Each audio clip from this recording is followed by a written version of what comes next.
The hospital was a city that never slept. Its hallways hummed with rolling gurneys and whispered prayers, with fluorescent lights that refused to dim even when the night begged for mercy. For most people, it was a place of endings and waiting. For the Alvarez family, it became a place of reunions. They did not arrive as heroes. They came as a family carrying their own fear. When Elena Alvarez was admitted after a sudden stroke, her children Miguel, Sofia, and little Tomas followed the ambulance in silence, gripping one another as though letting go would cause something else to break. Their father, Daniel, stayed strong for them, though his hands shook every time he signed a form. Elena was the center of their home, the one who remembered birthdays without reminders and healed scraped knees with stories. Seeing her unconscious felt like losing gravity. The doctors spoke gently but cautiously. Elena was stable, they said. But recovery would be slow, the waiting would be long. And so the Alvarez family learned the rhythm of the hospital, the early morning vital checks, the afternoon lull, the long nights when hope felt thinner than the blankets.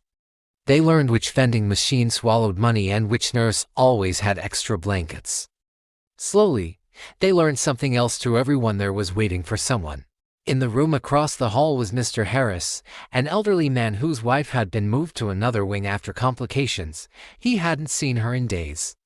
Down the corridor was a teenage girl named Aisha, crying quietly because her parents weren't allowed in at the same time due to visiting restrictions.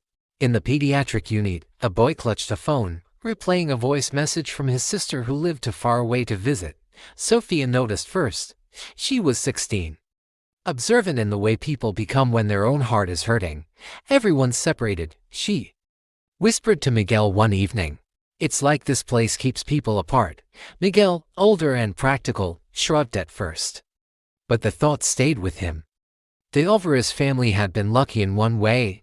The nurses allowed them to rotate visits so Elena was never alone.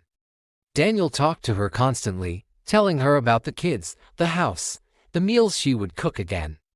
Tomas drew pictures and taped them to the wall. Even unconscious, Elena was surrounded by love. One night, after helping Mr. Harris video call his wife using Miguel's phone, something shifted. She smiled, Mr. Harris said afterward, wiping his eyes. First time in days. That was the moment they understood what they could do. Started small. Miguel helped patients set up video calls when visiting hours ended. Sophia wrote handwritten notes for those who couldn't hold a pen, reading them aloud to loved ones over the phone.